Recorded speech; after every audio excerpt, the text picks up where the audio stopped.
Walter et Evelyn Haye, un couple noir élégant et fortuné, dont la générosité avait façonné le cœur d'Atlanta, étaient le genre de personnes que tout le monde admirait. Leur vie était bâtie sur la foi, l'éducation et la communauté. Mais dans l'ombre de la ville, la mafia les voyait différemment, des obstacles sur le chemin du pouvoir. Pour les hommes d'Enzo Moretti, les Haye semblaient faibles, trop âgés, trop doux pour riposter. Leur enlèvement fut impitoyable. Leur meurtre, une déclaration gravée dans le sang pour rappeler à la ville qui régnait vraiment dans ses rues. Mais ce que la mafia ignorait, c'est que leur unique fils, Marcus Haye, n'était pas un simple soldat. Il était un ancien commandant des Delta Force. Et en prenant ses parents, ils avaient déclaré la guerre aux mauvais hommes. Les lustres en cristal projetaient une douce lumière sur la salle de bal du centre communautaire. Des hommes en costume et des femmes en robe de soirée se déplaçaient entre des tables rondes drapées de blanc. Le son des verres qui s'entrechoquaient se mêlait à un doux jazz et à de discrètes conversations.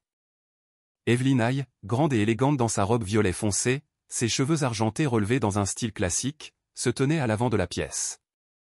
Son mari, Walter, distingué dans son costume noir sur mesure, gardait sa main dans le bas de son dos alors qu'il saluait leurs invités. « Votre générosité ce soir aidera 10 étudiants supplémentaires à aller à l'université l'automne prochain, » dit Evelyn, sa voix portant le poids de décennies passées dans les salles de classe. « Ces enfants sont notre avenir. Nous devons protéger le rêve de ceux qui préféreraient construire des condos de luxe plutôt qu'une communauté. » Quelques invités se sont sentis mal à l'aise face à sa franchise, mais la plupart ont acquiescé. À l'arrière de la pièce, Marcus Haye tirait sur sa cravate, se sentant mal à l'aise dans le costume qu'il avait acheté juste pour cette soirée. Ses muscles tendus par des années d'entraînement au combat, faisaient que la tenue formelle ressemblait à un déguisement. Il regardait sa mère évoluer dans la pièce avec la même grâce qu'elle avait montrée lors des réceptions de l'église quand il était enfant. « Tu pourrais aller leur parler, tu sais. » La voix à côté de lui appartenait à Tanya Lial, l'avocate des droits civiques dont les yeux sombres contenaient un mélange de chaleur et de défi. « Il te manque, Marcus, plus que leur fierté ne leur permet de l'admettre. » La mâchoire de Marcus se serra. « Ça fait 5 ans, Tanya. Certaines choses ne se règlent pas facilement. Et certaines choses sont plus difficiles plus on attend, » répliqua-t-elle, lui touchant doucement le bras. « Ils ne rajeunissent pas. Pas plus que ta chance de tout arranger. » Sur le balcon surplombant le rez-de-chaussée, un homme en costume italien coûteux s'appuyait sur la balustrade. Les yeux froids de Luca Maroney suivaient les mouvements du couple âgé tandis que ses doigts manucurés manipulaient l'appareil photo de son téléphone. Clic, clic. Les photos plairaient à son patron, Enzo Moretti. L'entêtement du vieux couple devenait coûteux. Walter prit ensuite le microphone, sa voix grave et stable malgré son âge. Quand mon père est arrivé à Atlanta, il ne pouvait pas posséder de propriété dans la plupart des quartiers. Maintenant, notre famille aide les autres à bâtir un patrimoine générationnel par l'accession à la propriété. Nous ne laisserons personne nous chasser. Ni les promoteurs, ni les entreprises, ni quiconque préférerait le profit au progrès. La foule a applaudi. Marcus remarqua que la main de son père tremblait légèrement sur le microphone. Un signe de l'âge que l'homme fier essayait de cacher. Leur dernière dispute résonnait dans son esprit. La violence ne résout rien, mon fils. Ta mère et moi t'avons mieux enseigné que ça. Alors que la soirée touchait à sa fin, Marcus se retrouva à se diriger vers ses parents. Walter le vit le premier, son expression sévère s'adoucissant légèrement. Tu as fière allure, mon fils. Merci, papa. Marcus s'éclaircit la gorge. Écoute, je pensais que nous pourrions peut-être parler demain. Evelyn toucha la joue de son fils, les yeux brillants de larmes non versées. Nous aimerions beaucoup cela. Nous pouvons ne pas être d'accord sur les méthodes, ajouta Walter. Mais la famille doit rester unie, surtout maintenant que les gens de Moretti deviennent plus agressifs pour acheter le quartier. L'esprit tactique de Marcus s'activa. Laissez-moi vous aider. J'ai de l'expérience avec des hommes comme ça. Non. La voix de Walter était ferme. Nous menons nos batailles avec intégrité, pas avec violence. C'est ainsi que nous avons toujours fait. C'est ainsi que nous continuerons. Dehors, la nuit de printemps était devenue fraîche. Marcus raccompagna ses parents à leur voiture, son entraînement le faisant scanner automatiquement la rue. La Mercedes argentée démarra en douceur, et Evelyn baissa sa vitre. Alors, demain pour le dîner? Je serai là, promit Marcus, forçant un sourire. Conduisez prudemment. De l'autre côté de la rue, un SUV noir était garé dans l'ombre, moteur au ralenti. À l'intérieur, Luca Maroney alluma une cigarette. La flamme illumina brièvement ses traits acérés. La fumée s'échappa de ses lèvres tandis qu'il regardait la Mercedes s'éloigner. Demain ne viendra pas pour eux, murmura-t-il, faisant tomber la cendre sur le siège en cuir. La ville bourdonnait autour d'eux. La circulation dans les rues voisines, la musique des bars, le hurlement lointain d'une sirène. Marcus resta sur le trottoir jusqu'à ce que les feux arrière de ses parents disparaissent au coin de la rue. Pendant un instant, il ressentit un frisson qui n'avait rien à voir avec l'air du soir. Puis il se retourna et se dirigea vers sa propre voiture, ignorant que le SUV noir quittait maintenant le trottoir, suivant le même chemin que ses parents avaient pris. Le lendemain matin se leva clair et limpide sur Atlanta. La lumière du soleil filtrait à travers les fenêtres de la cuisine des Hayes, se reflétant sur la coupe à fruits en cristal qu'Evelyn avait reçue pour leur 40e anniversaire. Elle fredonnait doucement en préparant des œufs brouillés, le rythme familier de la préparation du petit déjeuner apportant du réconfort après une nuit agitée. Walter était assis à l'îlot de la cuisine, ses lunettes de lecture posées sur le journal étalé devant lui. La cafetière gargouillait en arrière-plan. Leur femme de ménage, Maria, se déplaçait silencieusement dans la maison, époussetant les photos de famille qui tapissaient le couloir.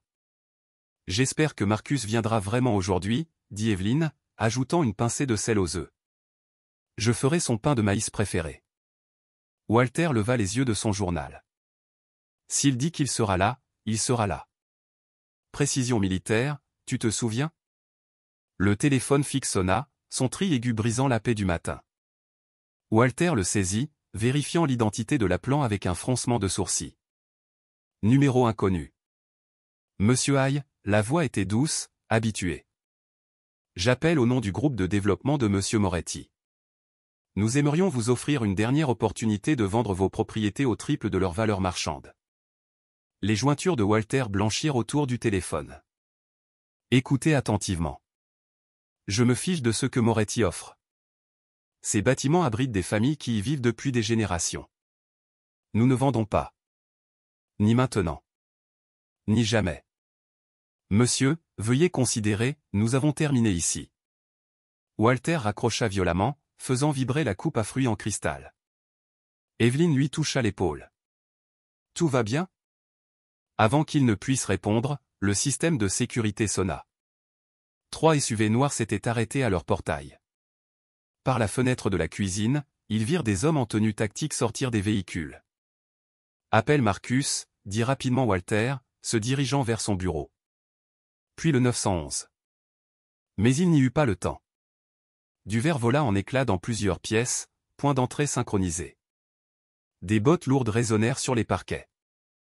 Maria hurla depuis le couloir alors que des hommes masqués passaient devant elle. Luca Maroney entra par la porte d'entrée, son costume de designer discordant avec son gilet tactique. 2 hommes saisirent Walter alors qu'il sortait de son bureau, le poussant face contre le mur. Dans la cuisine, un autre intrus arracha Evelyn de la cuisinière, les œufs encore grésillants. « Madame Hayes, » dit Luca, entrant dans la cuisine. Sa voix portait une politesse moqueuse. « J'ai entendu votre charmant discours hier soir sur la communauté. Très touchant.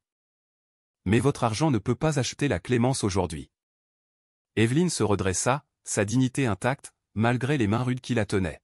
« Nous n'avons pas besoin de clémence de la part de voyous. » Elle cracha à son visage. Le claquement de la main de Luca résonna dans la cuisine. Walter se débattit contre ses ravisseurs. « Ne la touche pas. » Luca essuya son visage avec un mouchoir monogrammé. « Attachez-les. » Cagoule. Vérifiez son bureau pour le registre. Ils attachèrent les mains du couple derrière leur dos avec des attaches en plastique. Des cagoules noires furent placées sur leur tête. Walter pouvait entendre la respiration contrôlée d'Evelyn à proximité.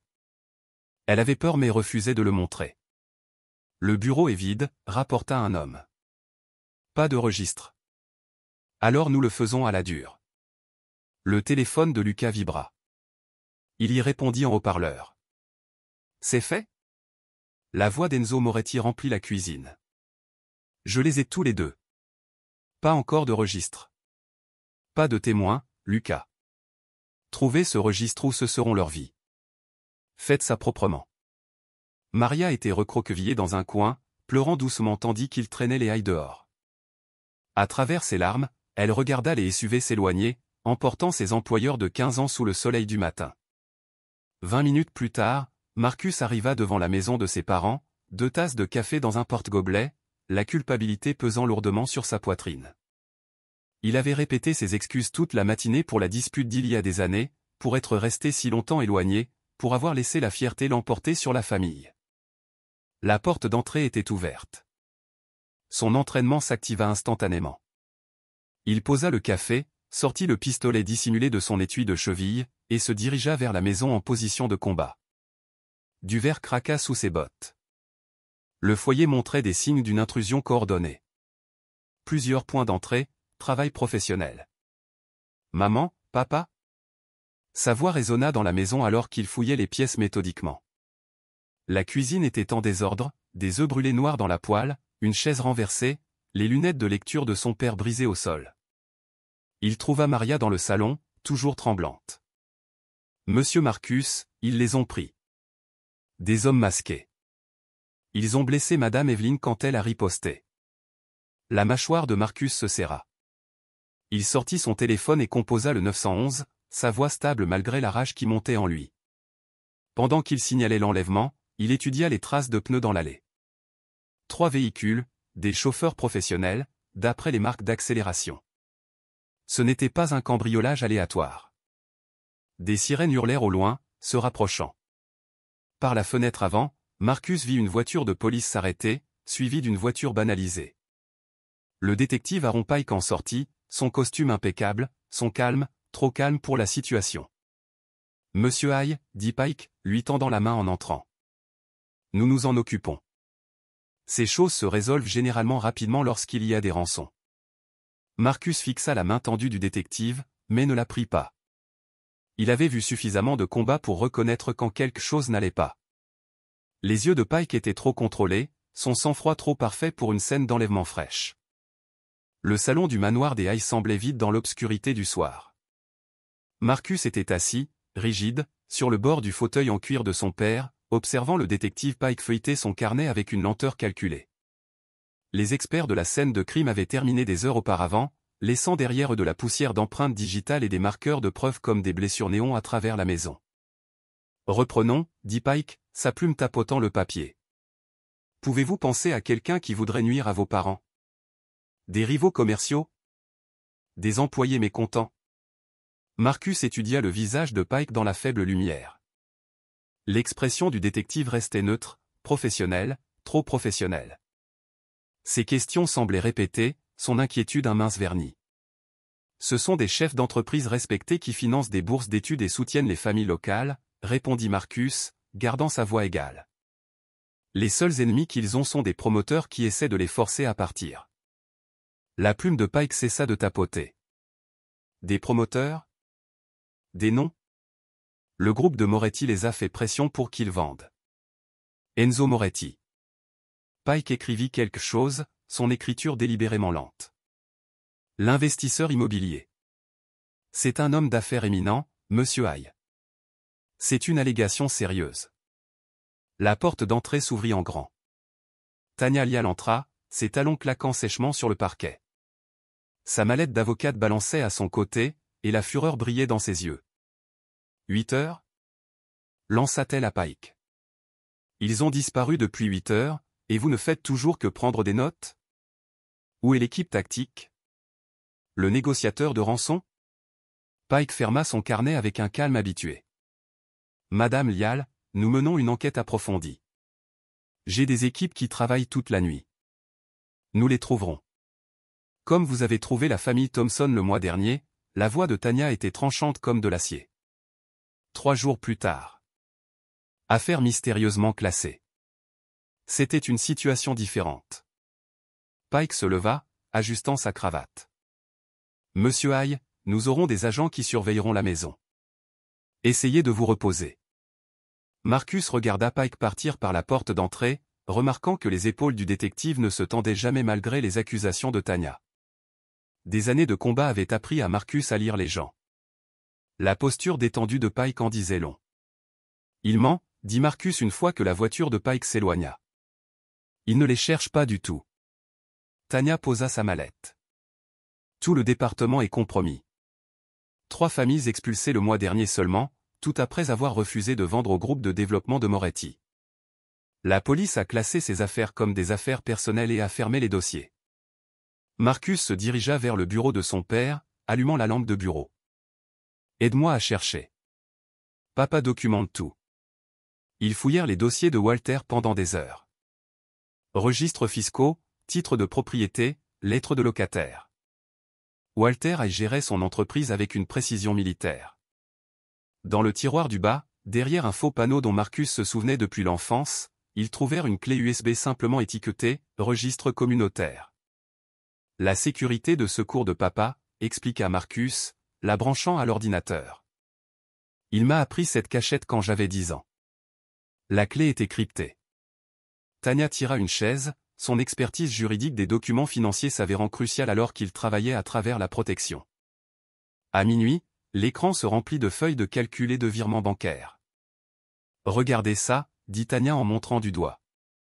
Des virements bancaires de 6 fonctionnaires de la ville différents, tous à M. Holdings. C'est la société écran de Moretti. Il achète des votes pour forcer les saisies de propriété. Marcus fit défiler les documents. Papa montait un dossier. Des noms, des dates, des numéros de compte, tout ce qu'il fallait pour exposer l'ensemble du réseau. Marcus. Tanya lui saisit le bras. C'est une preuve dangereuse. Si Moretti savait que ton père avait ça, alors nous savons pourquoi ils ont été enlevés. Marcus se leva, vérifiant son arme. Et nous savons qu'il manque de temps. La pluie commença à tomber alors que Marcus traversait Atlanta pour se rendre à l'église de ses parents. Saint-Michel se tenait dans l'obscurité, à l'exception de la lampe du sanctuaire perpétuel. Le père Bell était en train de fermer quand Marcus s'approcha. « Marcus, mon garçon. » Le visage du vieux prêtre se plissa d'inquiétude. « Je prie pour eux depuis que j'ai appris. Ont-ils été ici, père? Peut-être à la recherche d'un sanctuaire? » Le père Bell secoua la tête. « Non, mais plutôt vers midi, j'ai vu 3 camionnettes noires se diriger vers le quartier industriel. Cela a attiré mon attention parce qu'elles roulaient si vite devant l'école. » Le pouls de Marcus s'accéléra. « Dans quelle direction exactement? » Dans la rue Masson vers ces vieux entrepôts de stockage. Le père Bell toucha l'épaule de Marcus. « Quoi que tu penses faire, souviens-toi, la justice sans miséricorde détruit l'âme qui la cherche. Pour l'instant, j'ai juste besoin de les trouver vivants. » La pluie tomba plus fort alors que Marcus gara son camion près de l'installation de stockage abandonnée. À travers des jumelles, il observa le terrain apparemment vide. La plupart des unités étaient rouillées, mais l'une avait de nouvelles traces de pneus y menant malgré l'avis de condamnation sur la clôture. Une lumière de sécurité vacilla, illuminant brièvement le pavé mouillé. Marcus compta 3 caméras cachées à des endroits stratégiques, trop neuves pour un terrain abandonné. Son entraînement tactique nota plusieurs lignes de visée, des positions de couverture potentielles. Le sang battait à ses oreilles alors qu'il vérifiait son arme une dernière fois. La pluie de minuit tambourinait sur le toit de son camion, couvrant tout bruit qu'il pourrait faire. Il sentait le temps s'échapper à chaque goutte. Tirant son arme, Marcus ouvrit la porte du camion. Le poids familier de son pistolet stabilisa sa main alors que les gouttes de pluie frappaient son visage. Il se dirigea vers la clôture du dépôt, ne faisant qu'un avec les ombres. Marcus se déplaçait dans la cour de stockage glissante de pluie comme un fantôme, ses bottes silencieuses sur le béton mouillé. Les lumières de sécurité projetaient des ombres changeantes sur les conteneurs rouillés et les entrepôts usés par le temps. Toutes les quelques secondes, le tonnerre grondait au-dessus, masquant son approche. À travers la pluie battante, des voix s'échappaient d'un bâtiment en tôle ondulée à l'extrémité du terrain. Marcus se pressa contre un conteneur, écoutant. Des mots durs résonnaient à l'intérieur, ponctués par le bruit de quelque chose de lourd traîné. Le vieil homme ne craquera pas, grogna une voix. Aucun d'eux ne parlera. Lucas a dit que minuit est la date limite, répondit un autre homme, la panique dans le ton. Nous devons en finir. La mâchoire de Marcus se serra. Il vérifia sa montre. 23h47. Tirant son arme, il avança, utilisant les ombres entre les lumières de sécurité comme couverture. Un garde fumait sous un auvent, les épaules voûtées sous la pluie. Marcus s'approcha par derrière, une main tendue. Le garde ne le vit jamais venir. En quelques secondes, l'homme était inconscient, menotté et caché derrière une benne à ordures. Marcus prit sa radio et sa carte de sécurité. 2 autres gardes patrouillaient le périmètre. Marcus suivit leurs mouvements, chronométrant leur onde. Quand le tonnerre éclata de nouveau, il frappa. Le premier garde tomba sous une prise d'étranglement précise. Le second se retourna au bruit, mais Marcus était déjà là, son coude s'enfonçant dans la tempe de l'homme. L'entrepôt se dressait devant, ses murs métalliques luisant de pluie. Par une fente dans les portes, une lumière fluorescente se répandait sur le pavé mouillé. Marcus s'accroupit, regardant à l'intérieur. Son cœur s'arrêta. Ses parents étaient agenouillés sur le sol en béton, les mains liées derrière le dos. Le visage de Walter était contusionné, mais ses yeux brûlaient de défi. Evelyn était assise droite malgré ses liens, sa dignité intacte. Lucas marchait devant eux, un pistolet pendant à sa main. Dernière chance, grogna Lucas, saisissant le col de Walter. Où est le registre? Où sont les documents? Walter leva les yeux vers lui. Mon père a construit ce quartier quand aucune banque ne prêtait aux entreprises noires. Vous pensez que je laisserai des voyous comme vous détruire cet héritage? Lucas lui donna un revers de main. Votre héritage? Il rit. Votre héritage meurt ce soir. Nos noms signifieront quelque chose quand les vôtres seront oubliés. La voix d'Evelyn résonna claire et forte malgré sa peur. Marcus bougea, mais avant qu'il ne puisse atteindre la porte, Lucas se tourna vers Walter, la rage tordant son visage. Le coup de feu éclata comme un éclair. Walter s'effondra. Evelyn hurla. Marcus fit irruption par la porte, l'arme levée. Lucas se retourna, poussant brutalement Evelyn au sol. Ses yeux trouvèrent le visage de Marcus. Marcus, murmura-t-elle. Le deuxième coup de feu résonna sur les murs métalliques. Lucas courait déjà, disparaissant par une sortie arrière alors que Marcus tirait. Sa balle toucha l'épaule de Lucas, faisant couler du sang, mais ne l'arrêta pas. Une radio crépita à proximité, abandonnée par l'un des gardes. La voix suave d'Enzo remplit l'entrepôt. Nettoyez tout. Assurez-vous que personne ne puisse remonter jusqu'à nous. La pluie tambourinait sur le toit alors que Marcus s'agenouillait à côté de ses parents. Le sang s'étalait sur le béton, se mêlant aux flaques d'eau de ses vêtements mouillés. Avec des mains tremblantes, il détacha leurs liens, les serrant contre lui. Le corps de Walter était déjà froid. La main d'Evelyn, encore chaude, tomba mollement de la prise de Marcus. Son alliance capta la dure lumière fluorescente, la même alliance qu'elle avait portée pendant 40 ans à travers toutes les épreuves et les triomphes. « Je suis désolé, murmura Marcus, sa voix brisée. Je suis tellement désolé de ne pas être arrivé plus tôt, d'être resté si longtemps éloigné. » Le tonnerre roula dehors, noyant ses mots. Il l'éteint, se balançant légèrement, se souvenant des dîners du dimanche et des histoires du soir, des sermons sévères et des sourires fiers. Tous les moments qu'il avait tenus pour acquis, maintenant perdus à jamais. « Vous ne mourrez pas en vain, jura-t-il. » Ces mots à peine audibles au-dessus de la tempête. « Tout ce que vous avez construit, tout ce que vous avez protégé, je le défendrai et je les ferai payer. » Le temps s'écoula alors que Marcus restait agenouillé là, son entraînement tactique luttant contre son chagrin. Il savait qu'il devait bouger, recueillir des preuves, poursuivre Lucas, mais partir signifiait accepter qu'ils étaient partis. Cela signifiait affronter un monde sans leur force et leur sagesse. Finalement, des sirènes lointaines percèrent la pluie. Marcus déposa doucement ses parents, les arrangeant avec soin. Il essuya le sang du visage d'Evelyn, redressa le col de Walter une dernière fois. Les sirènes se rapprochèrent. Marcus se leva. La pluie de ses vêtements s'accumulait à ses pieds. La première lumière grise de l'aube filtrait à travers les fenêtres de l'entrepôt, peignant tout dans des ombres pâles. Il regarda ses mains, rouges du sang de ses parents. La pluie s'écoulant du toit les lava lentement. Goutte après goutte. Les portes métalliques grincèrent au vent. Les lumières d'urgence clignotèrent sur le pavé mouillé à l'extérieur. Marcus jeta un dernier regard à ses parents, leur visage paisible malgré tout.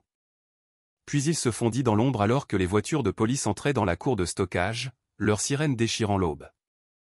La lumière du soleil matinal filtrait à travers les fenêtres crasseuses d'un restaurant, projetant de longues ombres sur la banquette en vinyle craquelé où Marcus était assis.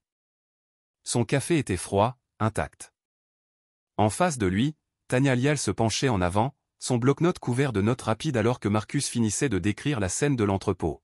« Mon Dieu, Marcus !» La voix de Tanya était à peine un murmure. « Nous devons porter ça au FBI. » L'agent Reeves du bureau d'Atlanta. Elle monte un dossier contre le crime organisé. Elle est intègre. Marcus secoua la tête, son expression dure. Ils ont tué mes parents dans un entrepôt contrôlé par la police.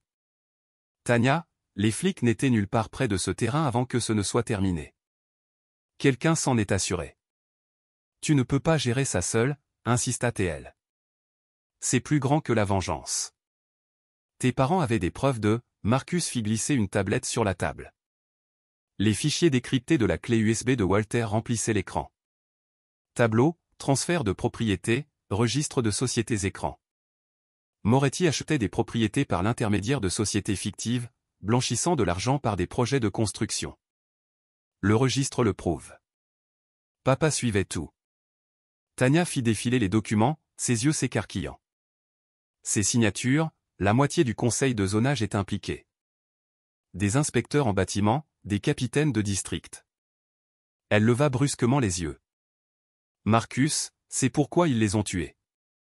Cela pourrait faire tomber toute l'opération de Moretti et tout ce qu'il a acheté, ajouta Marcus, y compris des flics que nous ne connaissons pas encore. Une serveuse s'approcha. Ils se turent jusqu'à ce qu'elle remplisse leur tasse et s'éloigne. J'ai besoin de ton aide, Tanya, dit Marcus doucement. Mais pas avec le FBI. Pas encore. J'ai besoin que tu t'occupes de l'aspect légal. Les registres de propriété, les demandes de permis, tout ce qui prouve ses connexions. Monte le dossier pendant que il marqua une pause. Pendant que tu quoi? La voix de Tanya contenait un avertissement. Que tu deviens un justicier. Pendant que je m'occupe de l'autre côté. Marcus rencontra son regard fermement. Tu sais ce qu'ils feront de ces preuves si nous les donnons aux mauvaises personnes. Elles disparaîtront, tout comme mes parents. Tanya fixa son café. Des années à lutter contre des systèmes corrompus lui avaient appris de dures leçons sur la justice institutionnelle. Finalement, elle acquiesça. Je t'aiderai. Mais promets-moi que cela restera une question de preuve et d'exposition, pas seulement de vengeance. Il s'agit de justice, dit Marcus. Le genre que les tribunaux ne peuvent pas toujours rendre. Il laissa de l'argent sur la table et se leva.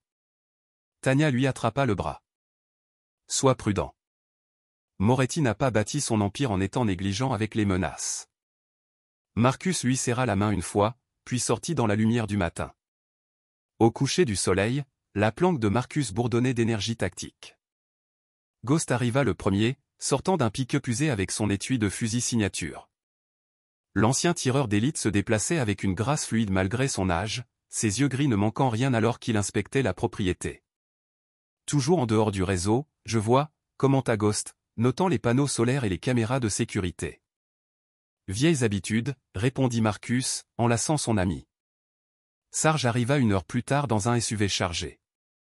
Les larges épaules de l'expert en démolition remplissaient l'encadrement de la porte alors qu'il entrait, transportant des caisses de matériel. Son sourire habituel était remplacé par une concentration sombre lorsque Marcus expliqua la situation. Ils transformèrent le salon en centre d'opération. Des cartes couvraient un mur, les quartiers industriels d'Atlanta, les propriétés connues liées à Moretti, des photos de surveillance des lieux habituels de Lucas. Des armes et de l'équipement bordaient une table pliante, lunettes de vision nocturne, fusils silencieux, équipements de communication, fournitures médicales. L'équipe de Lucas assure la protection dans ces 3 zones, dit Ghost, marquant les emplacements. Il a une 12aine de réguliers, des ex-militaires pour la plupart. Nul mais dangereux. Sarge examina des images satellites sur un ordinateur portable. Les quais de chargement ici et ici feraient de bons postes d'observation. Je peux les équiper de capteurs de mouvement. Cela nous donnerait une alerte précoce s'ils déplacent des produits. Marcus étudia les rapports d'incidents qu'il avait tirés des bases de données de la police. Le détective Pike a demandé à diriger l'enquête sur le cas de mes parents quelques heures après la découverte des corps. Il contrôle le flux d'informations, rediriger les ressources. Pike est sur la liste de paix de Moretti depuis des années, confirma Ghost. Nous l'avons rencontré lors de cette affaire de cartel en 2019. Il a enterré des preuves, détourné les enquêtes des hommes de Moretti. Alors il fait partie de la liste des cibles, dit Marcus platement. Nous trouvons Lucas. Nous le faisons avouer la connexion de Pike. Pike nous mène au cercle intime de Moretti. Ils passèrent des heures à planifier des itinéraires d'infiltration, à cartographier les schémas de sécurité, à identifier les points d'étranglement. Ce n'était pas de la vengeance. C'était une opération militaire. Chaque homme reprit ses rôles familiers. Ghost s'occupant de la reconnaissance. Sarge préparant l'équipement. Marcus coordonnant la stratégie. Vers minuit, Marcus se tint devant le mur de preuves. Des photos et des documents reliés par une ficelle rouge montraient la toile de corruption s'étendant de Moretti à travers la structure de pouvoir d'Atlanta. Au centre était accrochée une photo de surveillance de Lucas quittant un restaurant haut de gamme, son visage tordu dans un sourire cruel.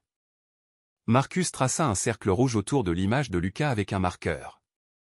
Le cercle ressemblait à un réticule de lunettes de tireur d'élite, à une cible, à une promesse. Nous commençons par lui, dit Marcus, sa voix froide et certaine. Ghost et Sarge se tenaient à ses côtés, leurs ombres se confondant sur le mur. Marcus vérifia son arme, le poids familier le ramenant à la réalité. Dehors, les lumières d'Atlanta scintillaient comme des étoiles tombées sur Terre. Quelque part dans cette galaxie de néons et d'ombre, Lucas attendait, ignorant que ses chasseurs arrivaient. Marcus chargea son fusil, le clic métallique résonnant dans la pièce silencieuse. La nuit s'abattit sur la ville comme un linceul. Le clair de lune scintilla sur le métal industriel alors que Marcus s'accroupissait derrière une pile de conteneurs d'expédition. À travers ses lunettes de vision nocturne, l'entrepôt brillait dans des nuances de vert. 2 gardes armés patrouillaient le périmètre, selon des schémas désordonnés et prévisibles. Ils se comportaient comme des voyous, pas comme des soldats. 4 signatures thermiques près du quai de chargement, la voix de Ghost crépita dans l'oreillette de Marcus. Il était positionné sur un toit voisin avec son fusil. 2 autres à l'intérieur du bureau. Caméra de sécurité ? Murmura Marcus. Désactivé, confirma Sarge depuis sa position. Boucle en cours. Ils sont aveugles pour les 30 prochaines minutes. Marcus regarda les gardes terminer un autre circuit. En approche. Ghost, couvre mes arrières. Il se glissa d'ombre en ombre. Des années d'entraînement dans les Delta Force le rendaient presque invisible dans l'obscurité. Le premier garde ne le vit jamais venir. Marcus lui enroula un bras autour de la gorge, appliquant une pression précise sur l'artère carotide. En quelques secondes, le garde s'effondra inconscient. Marcus lui attacha les mains et les pieds, puis le traîna derrière une benne à ordures. Le deuxième garde allumait une cigarette lorsque Marcus frappa. Un rapide balayage des jambes, un coude à la tempe. Un autre assaut silencieux. Marcus le sécurisa à côté de son partenaire. Équipe du quai en rotation à l'intérieur, rapporta Ghost. L'entrée latérale est dégagée. Marcus se dirigea vers la porte métallique. Sarge le rejoignit avec une petite trousse à outils. La serrure fut crochetée en quelques secondes. Ils entrèrent en silence, restant sur les bords où le béton ne résonnerait pas leurs pas. L'intérieur de l'entrepôt était un labyrinthe de caisses et de palettes. Des voix s'échappaient d'un bureau surplombant le sol. Les lieutenants de Lucas discutaient des horaires d'expédition. Marcus reconnut une voix. Tony Visco, le second de Lucas. Position 1 et 3. Marcus fit signe à Sarge, indiquant des approches opposées aux escaliers du bureau. Ils se séparèrent, se frayant un chemin à travers l'entrepôt. Un garde émergea de derrière un chariot élévateur. Marcus le saisit, lui plaquant une main sur la bouche tout en appliquant une prise d'étranglement. Les yeux du garde roulèrent en arrière alors qu'il perdait connaissance. Dégagez à gauche, murmura Sarge. Dégagez à droite, répondit Marcus. Montant, ils gravirent les escaliers métalliques en parfaite synchronisation, leurs bottes silencieuses sur le caillebotis. Par la fenêtre du bureau, Marcus pouvait voir Visco penché sur des papiers, un autre homme se tenant à proximité. Deux autres gardes se prélassaient contre le mur, leurs armes négligemment suspendues à leur poitrine. Marcus leva 3 doigts, décontent. À 0, ils firent irruption par les 2 portes simultanément. Le combat fut brutalement efficace.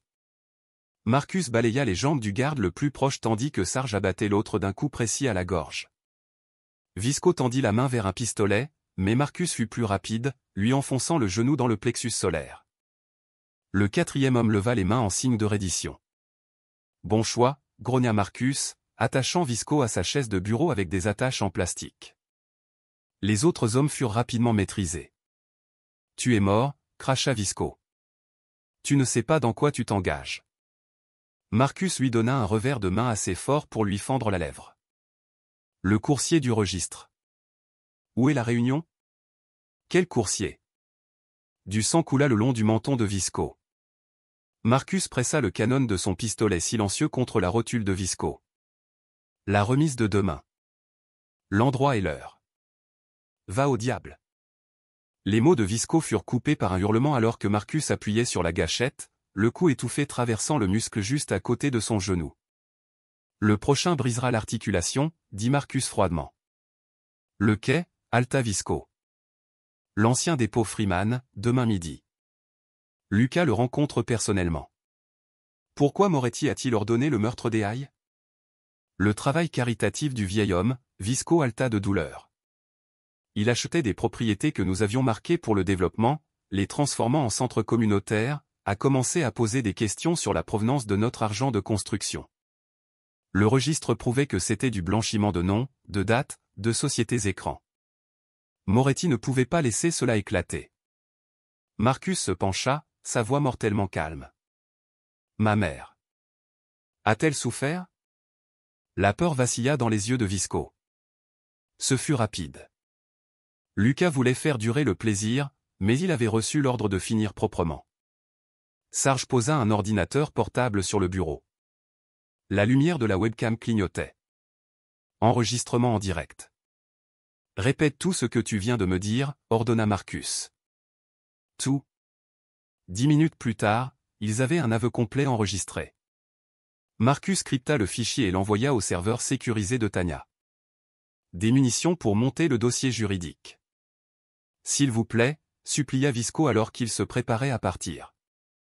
Moretti me tuera pour avoir parlé. Tu aurais dû y penser avant d'aider à assassiner des innocents. Marcus l'attacha plus solidement à la chaise, s'assurant que les attaches tiendraient pendant des heures. Quelqu'un te trouvera éventuellement. Véhicules entrant, la voix urgente de Ghost retentit à la radio. Plusieurs phares sur la route d'accès, trop organisés pour être aléatoires. Marcus se dirigea vers la fenêtre. Une rangée de SUV noirs s'approchait de l'entrepôt, leurs phares perçant l'obscurité. Il est temps de bouger, ordonna-t-il. Ghost, couvre notre sortie. Sarge, prépare la diversion. Ils se dirigèrent vers les escaliers arrière, laissant Visco et ses hommes ligotés et bâillonnés dans le bureau à l'étage. Quoi qu'il arrive, ils devaient être partis avant l'arrivée de ces véhicules. Par la sortie arrière de l'entrepôt, Marcus et son équipe émergèrent dans la cour de chargement. Des projecteurs s'allumèrent soudainement, baignant la zone d'une lumière blanche crue. Le hurlement familier des sirènes de police emplit l'air alors que des voitures banalisées les encerclaient de 3 côtés. Le détective Pike sortit du véhicule de tête, son arme de service tenue avec une confiance décontractée. Son visage ne montrait aucune tension, juste un calme habituel qui fit frissonner Marcus. Marcus aïe, appela Pike, sa voix portant à travers la cour. Vous êtes en état d'arrestation pour entrave à la justice et homicide. Déposez vos armes. La mâchoire de Marcus se serra. Les pièces du puzzle s'assemblèrent. L'enquête désinvolte de Pike, sa gestion contrôlée des preuves, son insistance à éloigner Marcus de l'affaire. Le détective n'était pas seulement corrompu. Il était l'homme de l'intérieur de Moretti. Homicide? Marcus le défia, gardant son fusil baissé mais prêt. Les seuls tueurs ici sont ceux que vous protégez, détective. J'ai des douilles de votre arme sur la scène du meurtre de vos parents, répondit Pike avec fluidité. Des preuves plantées restent des preuves, Marcus. Ne rendez pas ça plus difficile que nécessaire. La voix de Ghost résonna doucement à la radio. J'ai un angle sur 3 d'entre eux. Dites le mot. Attends, marmonna Marcus. Il compta 8 officiers en plus de Pike, tous avec des armes braquées sur eux. Trop nombreux pour une évasion propre. Sarge. Diversion prête. Côté est. À ton signal. Pike fit un pas en avant. Sa fausse sympathie maintenant teintée d'acier. Vos parents ont choisi la fierté plutôt que la survie, Marcus. Ne faites pas leur erreur. La mention de ses parents alluma quelque chose de froid et mortel dans la poitrine de Marcus. Maintenant, ordonna-t-il. Plusieurs choses se produisirent simultanément. Sarge déclencha des charges à distance sur une pile de tambours vides, les envoyant s'écraser à travers la cour dans une cascade tonitruante. Le fusil de Ghost craqua 3 fois depuis sa position élevée, éteignant les lumières. Marcus plongea derrière une barrière de béton alors que la nuit éclatait en coups de feu. « Contact arrière !» cria Sarge. Plus de véhicules arrivaient. Les hommes de Lucas, pile à l'heure. Marcus sortit une grenade fumigène de son gilet et la lança vers la position de Pike. Une épaisse fumée grise s'éleva à travers la cour. Il s'y déplaça comme un fantôme. Des années d'entraînement au combat prenaient le dessus. 2 officiers apparurent devant lui. Il en abattit un d'un coup à la gorge, balaya les jambes du second. Un cri de douleur déchira le chaos. « Ghost est touché », rapporta Sarge. Jambe gauche traversée de part en part. Marcus changea de direction, se dirigeant vers la position de son ami. La voix de Pike retentit, ordonnant à ses hommes de cesser le feu. Il voulait Marcus vivant. Cette hésitation fut tout ce dont Marcus eut besoin. Il trouva Ghost derrière un transformateur électrique, du sang imbibant sa jambe de pantalon. « Peux-tu bouger comme un chien à 3 pattes ?» Ghost grimaça. « Mais oui. » Marcus passa le bras de Ghost sur son épaule. Sarge apparut à leur côté, tirant des tirs de couverture alors qu'ils se retiraient vers leur itinéraire d'extraction. Derrière eux, de nouvelles voix rejoignirent la mêlée. L'accent distinctif de Lucas perçant le vacarme. Ils atteignirent leur véhicule de secours. Une camionnette anonyme garée à 2 pâtés de maison. Alors que Sarge s'éloignait du trottoir, le téléphone de Marcus vibra. Numéro inconnu. « Tu es bon, soldat ?» La voix de Lucas suintait à travers le haut-parleur. « Mais tu es seul maintenant. Aucun badge ne t'aidera. Aucune loi ne te protégera. Tu aurais dû quitter la ville quand tu en avais l'occasion. Je vais te trouver, » promit Marcus doucement. Lucas rit. « Comme tu as trouvé tes parents. Regarde les nouvelles demain. Ton ami Visco a eu un malheureux accident en résistant à l'arrestation. Quel dommage. Apparemment, il s'est tiré 2 balles à l'arrière de la tête. » La ligne se coupa. Marcus ferma les yeux brièvement, la culpabilité le tordant. Une autre mort dont il était responsable. 20 minutes plus tard, ils étaient à la planque. Un loft industriel aménagé que Marcus avait préparé des années auparavant. Il nettoya et bandagua la blessure à la jambe de Ghost pendant que Sarge mettait en place un périmètre de sécurité. Traversé de part en part, confirma Marcus, resserrant le bandage. Tu as de la chance. Ça n'a pas l'air d'avoir de la chance, grogna Ghost. Pike et Lucas travaillent ensemble. C'est pourquoi ils avaient toujours une longueur d'avance. Marcus regarda ses mains, toujours tachées du sang de Ghost. La vue lui rappela son agenouillement à côté de ses parents dans cet entrepôt. Il avait échoué à les protéger. Il n'échouerait plus. Ils se coordonnent, dit-il en s'essuyant les mains. Pike fournit à Lucas des informations de police. Lucas s'occupe du sale boulot. Le registre les exposerait tous les 2. Et la remise de demain ? Demanda Sarge depuis sa position près de la fenêtre. C'est un piège, répondit Marcus. Ils s'attendent à ce que nous attaquions le dépôt. C'est pourquoi Pike est apparu ce soir. Pour nous faire peur, nous rendre négligents. Ghost se déplaça, grimaçant. Alors nous n'y allons pas. Non. Marcus se leva, se dirigeant vers la table où reposaient leurs armes. Nous y allons, mais nous ne jouons plus selon leurs règles. Il commença à démonter son fusil, chaque mouvement précis et délibéré. Demain, nous en finirons. Au loin, les sirènes de police hurlèrent dans la nuit d'Atlanta. Marcus continua l'entretien de ses armes, ses mouvements mécaniques, son esprit cartographiant déjà l'assaut de demain. Pike et Lucas pensaient l'avoir acculé. Ils étaient sur le point d'apprendre pourquoi c'était une erreur fatale. Une épaisse couverture de brouillard s'élevait de la rivière Chattahoochee, enveloppant le dépôt fluvial d'un gris fantomatique. Marcus s'accroupit derrière une pile de conteneurs d'expédition, vérifiant sa montre. 4h47. Le lever du jour était encore à 1h. Côté et câblé, la voix de Sarge crépita dans son oreillette. Capteur de mouvement et plaque de pression tous actifs. Marcus toucha sa gorge. Mike, reçu. Côté ouest sécurisé. Comment va Ghost? Surveille les caméras depuis la camionnette. Dit que le convoi de Lucas vient de passer le point de contrôle du pont. Se déplaçant comme une ombre, Marcus se faufila entre les imposants conteneurs métalliques. Le labyrinthe de boîtes d'acier créait des couloirs de tir parfaits, des canaux qu'il avait passé des heures à mémoriser. Chaque intersection était maintenant équipée d'alarmes silencieuses, chaque coin couvert par des charges à distance soigneusement placées. Il marqua une pause à une jonction, fixant le dernier capteur de proximité. Des années d'opération des Delta Force lui avaient appris la patience. Le brouillard jouerait en leur faveur, limitant la visibilité à moins de 9 mètres. Dans ces conditions, l'avantage numérique de Lucas ne signifiait rien. 3 véhicules approchent de la porte principale, rapporta Ghost. 2 SUV, une fourgonnette blindée.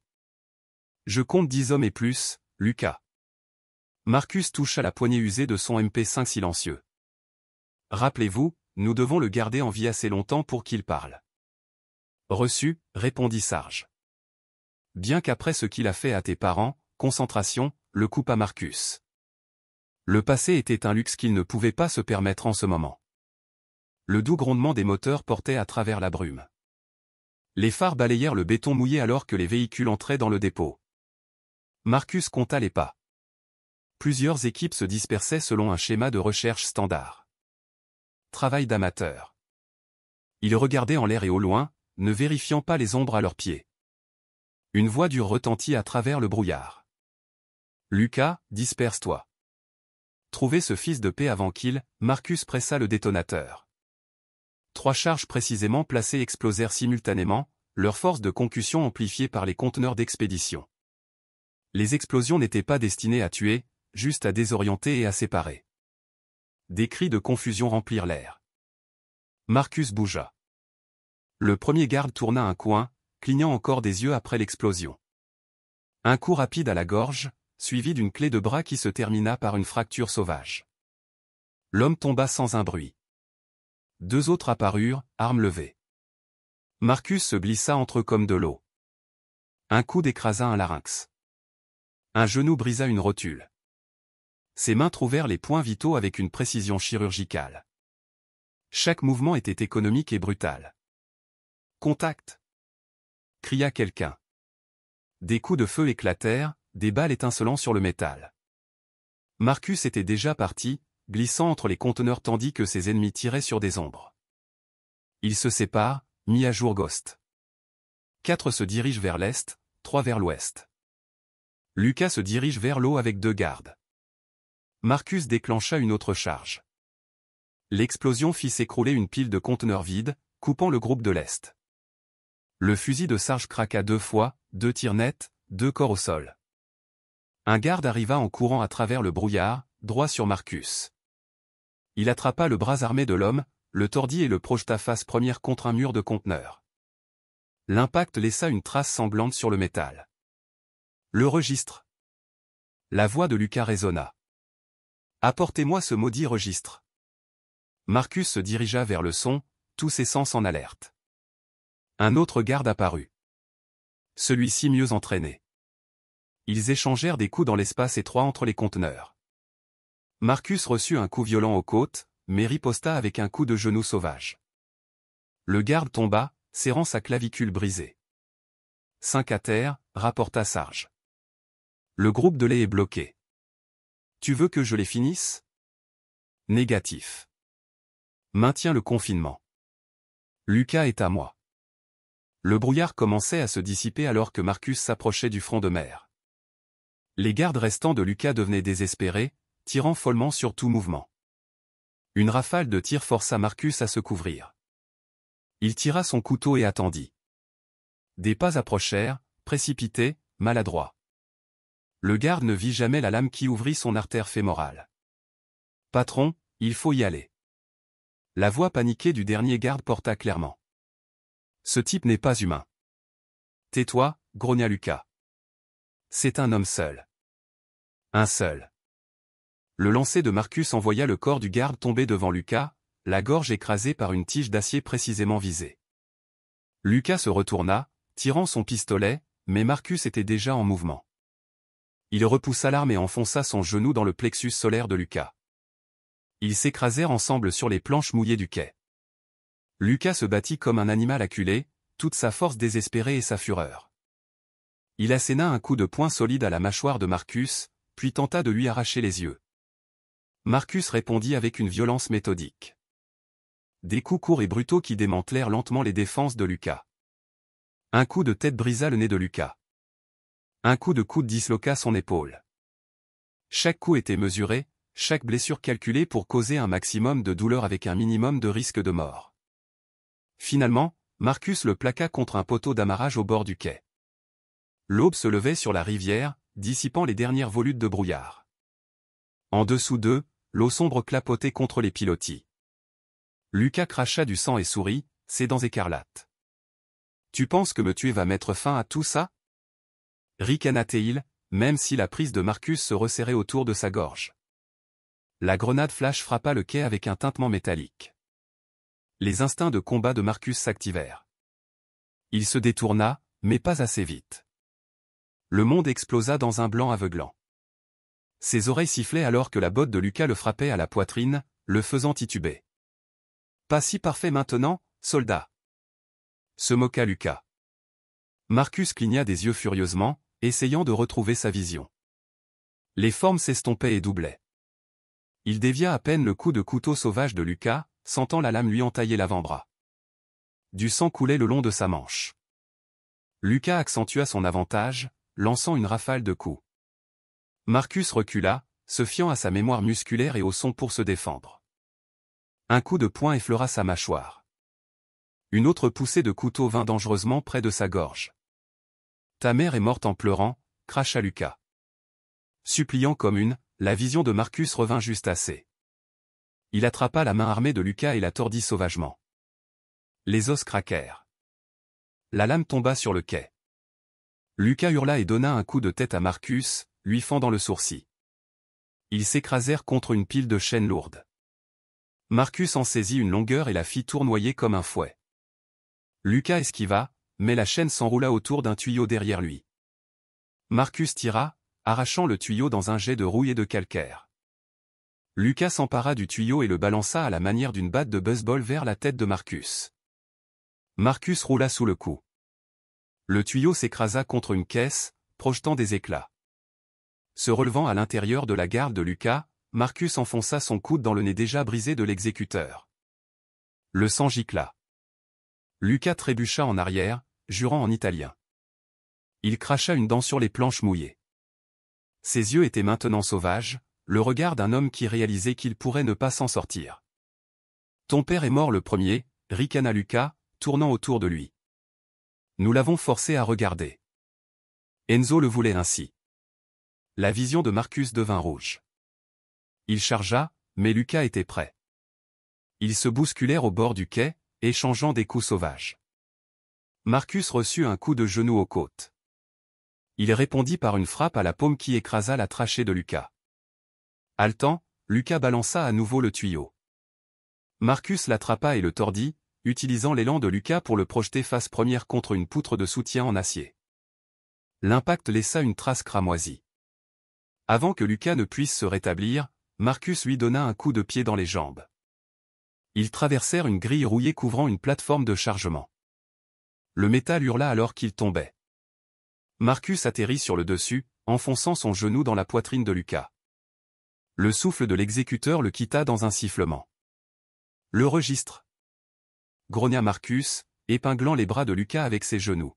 « Où est-il » Lucas essaya de le repousser, mais Marcus lui frappa la tête contre la plateforme. « Parle !» Va au diable. Lucas cracha du sang. Enzo me tuera de toute façon. Marcus pressa son avant-bras sur la gorge de Lucas. La mort arrive de toute façon. Rapide ou lente, ton choix. La pression augmenta. Les yeux de Lucas exorbitèrent. Finalement, il tapota frénétiquement le bras de Marcus. Marcus relâcha juste assez pour le laisser parler. Enzo, haleta Lucas. Il l'a ordonné personnellement. Ta mère. Elle avait la preuve de tout. Vol de propriété, pot de vin, meurtre. Le registre aurait exposé toute son opération. Où est-il maintenant? Séparés, différents endroits. Assurance. Lucas toussa d'une voix rauque. Enzo garde la copie principale dans son coffre-fort de bureau. La combinaison. Elle est dans mon téléphone. Marcus sortit son téléphone. Tu vas enregistrer chaque mot que tu viens de dire. Nom, date, lieu, tout. Le rire de Lucas était amer. Alors tu me livreras aux flics. Je suis mort de toute façon. Non, tu feras face à la justice. La vraie justice. Marcus appuya sur le bouton d'enregistrement. Commence à parler. La confession de Lucas s'échappa. Date, nom, compte. Comment Enzo avait ordonné le meurtre des Hayes. Comment le détective Pike l'avait dissimulé. Tout le système corrompu mis à nu par les mots d'un homme brisé. Quand ce fut fait, Marcus attacha les mains de Lucas. Tania s'en assurera. Arrêtez. Police. La voix du détective Pike déchira l'aube comme un couteau. Il se tenait au bord du quai, son pistolet pointé fermement sur Marcus. Deux officiers en uniforme le flanquaient, armes dégaînées. Reculez, Marcus, ordonna Pike. Ça se termine maintenant. Marcus leva lentement les mains. C'est fini, Pike. Nous avons sa confession. Non. Le sourire de Pike était froid. Ce que nous avons, c'est un justicier qui a assassiné Lucas Maroney dans une vengeance. N'est-ce pas, officier? Les flics en uniforme hochèrent la tête mécaniquement. Les hommes de Pike. L'arme du détective se déplaça légèrement. Le coup de feu retentit sur l'eau. Le corps de Lucas tressaillit une fois et resta immobile, un trou rouge dans sa tempe. Avant que Marcus ne puisse bouger, Pike tira à nouveau, la balle sifflant près de son oreille. « Officier à terre !» cria Pike à sa radio. Le suspect est armé et dangereux. Coup de feu tiré. Marcus plongea alors que d'autres balles déchiraient la plateforme. Il roula derrière un conteneur, son esprit en ébullition. Pike l'avait parfaitement joué. Maintenant, il serait recherché pour le meurtre de Lucas. Toutes les unités convergent, la voix de Pike porta clairement. Le suspect se dirige vers le sud le long de la rivière. Tirer pour tuer. C'est un tueur de flics maintenant. Marcus sprinta à travers le labyrinthe de conteneurs, les sirènes hurlant au loin. Il atteignit son camion juste au moment où les premières voitures de patrouille hurlaient dans le dépôt. Les pneus crissaient alors qu'il accélérait, le sang coulant de ses diverses blessures. Les lumières rouges et bleues remplissaient son rétroviseur. Marcus se fraya un chemin dans la circulation avant l'aube, l'enregistrement de la confession brûlant un trou dans sa poche. Il devait survivre.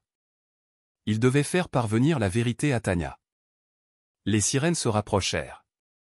Marcus aperçut un tunnel de drainage pluvial devant lui. Il éteignit ses lumières et tourna brusquement, les pneus dérapant sur le béton mouillé. Le camion disparut dans l'obscurité. À l'intérieur du drain, l'eau gouttait régulièrement. Marcus s'effondra contre le volant, la poitrine haletante. Le sang coulait sur son visage. « Maman, papa » murmura-t-il dans l'obscurité. « Je suis désolé. » Au-dessus, les sirènes passèrent en effet Doppler alors que les premiers rayons de l'aube peignaient le ciel oriental. La lumière du soleil matinal s'infiltrait par les fenêtres poussiéreuses, projetant des ombres nettes sur le sol de la planque de Marcus. Il était affalé sur une chaise pliante en métal, pressant un chiffon imbibé de sang contre son sourcil. Ses muscles lui faisaient mal à cause du combat sur le quai. La télévision à bas prix dans le coin diffusait en sourdine des nouvelles de dernière minute. Suspecté du meurtre de la figure du crime organisé Lucas Maroney. La police considère Marcus armé et extrêmement dangereux. Un léger coup à la porte le fit se tendre. 3 coups rapides, puis 2 lents. Le signal de Tania. Marcus pressa son pistolet contre lui alors qu'il vérifiait le Judas, puis la laissa rapidement entrer. Mon Dieu, Marcus, les yeux de Tania s'écarquillèrent devant son état. Elle portait une trousse de premiers secours et des vêtements propres. Tu as l'air terrible. J'ai vu pire. Il grimaça alors qu'elle commençait à nettoyer ses blessures. L'antiseptique piquait. Il t'appelle un tueur de flics, dit-elle doucement, tamponnant son sourcil. La conférence de presse de Pike t'a dépeint comme un justicier qui a exécuté Lucas de sang-froid. La mâchoire de Marcus se serra. Pike l'a abattu. Il a tué son propre informateur pour couvrir leurs traces. Je te crois. Les mains de Tania étaient douces mais fermes alors qu'elle appliquait des pansements papillons. Mais nous devons être intelligents.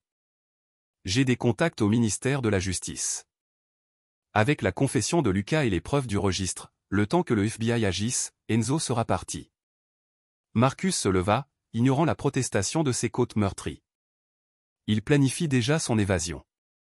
La réunion de ce soir avec les fonctionnaires de la ville est sa dernière carte. Tania le suivit jusqu'au centre de commandement improvisé de la planque. Une table de cartes couverte de cartes et de photos de surveillance. Comment sais-tu pour la réunion? Marcus tapota l'écran de son ordinateur portable. Ghost a intercepté des messages cryptés avant il marqua une pause. Avant que Pike ne lui tire dessus. Les contrats de développement sont signés ce soir. Une fois cela fait, Enzo liquide tout et disparaît. Alors laisse-moi l'exposer d'abord. Tania sortit son téléphone, lui montrant des brouillons de mai. J'ai 3 journalistes prêts à publier l'histoire. Les documents du registre prouvent tout. Les pots de vin, les meurtres, l'implication de Pike. Nous pouvons le faire tomber légalement. Et combien de personnes meurent pendant que nous attendons que le système fonctionne? Marcus vérifia ses armes avec une précision mécanique. Combien de familles de plus sont détruites? Il ne s'agit plus seulement de vengeance, insista Tania. Tes parents ont combattu la corruption avec la vérité, pas la violence. Ils croyaient en la justice. Et regarde où ça les a menés. Les mots explosèrent de Marcus avant qu'il ne puisse les arrêter. Le silence qui suivit fut assourdissant. Tania lui toucha doucement le bras. Il croyait aussi en toi, à faire ce qui est juste, pas seulement ce qui est opportun. Les épaules de Marcus s'affaissèrent. Il regarda la photo de ses parents de la collecte de fonds prise quelques jours auparavant. Leur sourire le hantait. Je dois finir ça, dit-il doucement. À ma manière. Ce soir. Tania travailla sur son ordinateur portable pendant que Marcus préparait son équipement. Elle téléchargea des fichiers cryptés sur des serveurs sécurisés, établissant des interrupteurs d'hommes morts qui libéreraient tout si quelque chose leur arrivait à l'un ou à l'autre. La lumière de l'après-midi s'estompait lorsque Marcus s'arma finalement. Chargeur frais, pièces de rechange, équipement de communication. Il se déplaçait comme un homme qui avait fait cela 1000 fois auparavant. Les contacts avec la presse sont prêts, dit Tania. Une fois que je confirme l'histoire, elle sera diffusée en quelques heures. Tout le château de cartes s'effondrera. Marcus hocha la tête. Si Enzo s'échappe, au moins son empire brûle. Il vérifia sa montre. La réunion est à 21h, quartier de l'entrepôt près de l'ancienne usine de sucre. Marcus. La voix de Tania se brisa légèrement. Il est encore temps de faire ça différemment. Il se tourna vers elle, voyant non seulement une alliée, mais une amie qu'il avait soutenue à travers tout, qui avait lutté pour la justice à sa manière, tout aussi férocement que lui. Si je ne reviens pas, dit-il doucement, l'embrassant sur le front. Assure-toi que le monde sache. Assure-toi qu'il sache pourquoi mes parents sont morts. Tania le serra fort dans ses bras. Sois prudent. Pike aura toute la force à tes trousses. Bien. Le sourire de Marcus était sombre. Ça les occupera pendant que je m'occupe d'Enzo. Il se dirigea vers son camion, chaque pas mesuré et déterminé. Le poids de son équipement lui semblait familier, presque confortable. C'était pour cela qu'il s'était entraîné toutes ces années dans les deltas, pour rendre justice à ceux qui se croyaient au-dessus de tout.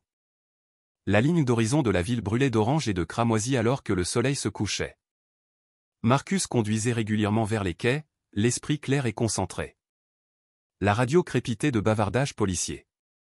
Des unités toujours en recherche, toujours à la chasse. Qu'ils courent après les ombres. Il n'avait qu'une seule cible maintenant. Le trafic diminua alors qu'il entrait dans le quartier des entrepôts.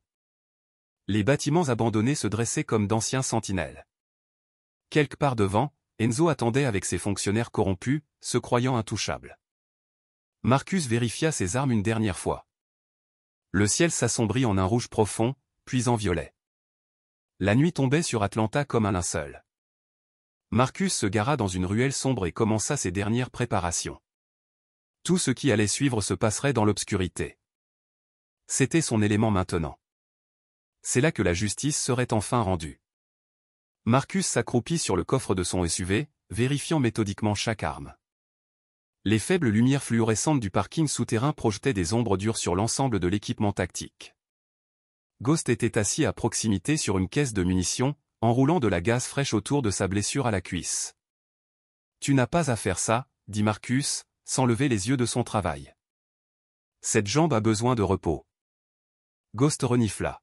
« Pas question que je reste en dehors de ça. » Il testa son poids sur la jambe blessée.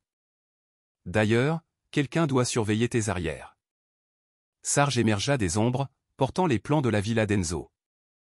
Il les étala sur le capot du SUV, lestant les coins avec des chargeurs. Les détails de sécurité viennent d'arriver, 4 équipes de patrouille tournantes, des capteurs de mouvement sur le périmètre et des entrepreneurs militaires privés sur le terrain. Marcus traça les points d'entrée potentiels avec son doigt. Des entrepreneurs, ça veut dire qu'ils sont disciplinés. Pas de tir aléatoire et de prière quand les choses tournent mal. Ils bougeront tactiquement. Protégeront leurs principes. Comme au bon vieux temps, dit Ghost, boitant pour étudier les plans. Tu te souviens de Bagdad? Le complexe de ce trafiquant d'armes. Cette fois, nous ne laisserons personne en vie pour se rendre, répondit Marcus froidement. Les pas de Tania résonnèrent dans le garage alors qu'elle s'approchait. Un ordinateur portable sous le bras. Les contacts de presse sont prêts. Plusieurs médias, dépôts automatisés, serveurs redondants. Elle ouvrit l'ordinateur, montrant à Marcus le calendrier. Tout sera en ligne à l'aube. Le registre, l'implication de Pike, les déclarations des témoins, tout. Marcus hocha la tête. Bien. D'ici là, peu importe si les hommes d'Enzo essaient de le supprimer. Il sortit une petite caméra vidéo de son sac d'équipement. J'ai besoin d'enregistrer quelque chose d'abord. Les autres lui laissèrent de l'espace alors qu'il installait la caméra sur une caisse. Marcus s'assit, ajusta le cadre et prit une profonde inspiration. Le voyant rouge clignota. Mon nom est Marcus Hay. Si vous voyez ceci, je suis probablement mort. Sa voix était stable, contrôlée.